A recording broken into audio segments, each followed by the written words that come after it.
La Russie vient d'annoncer la fin de sa coopération militaire avec la France, un accord signé le 4 février 1994. Elle met également un terme aux accords militaires conclus avec le Canada le 20 novembre 89 et avec le Portugal le 4 août 2000. En dénonçant officiellement ces trois cadres de coopération, Moscou tourne définitivement la page des derniers liens militaires formels qui subsistaient encore avec des pays de l'OTAN. Concrètement, la France vient de perdre pour longtemps, peut-être pour des décennies, la Russie comme partenaire potentiel dans le domaine de la défense. Le chemin est désormais long et sans retour. On peut se rappeler les années 64-66, lorsque De Gaulle refusait de considérer l'Union soviétique comme une menace existentielle pour la France. Pour lui, la véritable menace stratégique était les États-Unis.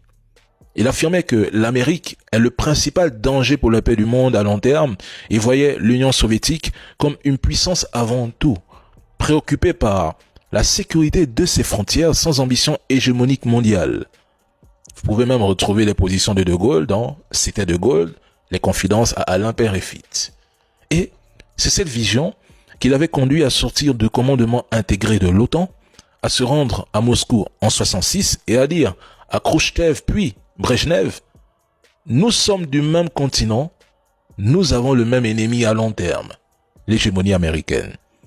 Il s'est rendu à Moscou pour promouvoir une Europe de l'Atlantique à l'Oural. Le même projet, attention, que le président Macron a ressorti en 2019, rêvant d'une Europe allant de Lisbonne à Vladivostok face à Vladimir Poutine. On écoute. Je sais tout ce qui a pu nous séparer, les malentendus des dernières décennies. Je sais aussi les débats qu'il y a sur la relation avec l'Occident. Je sais une autre chose, c'est que la Russie est européenne, très profondément.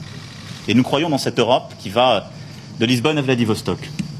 À cette époque, le président Macron voyait la Russie comme profondément européenne. Mais aujourd'hui, il agit comme si la Russie avait soudainement déménagé en Afrique.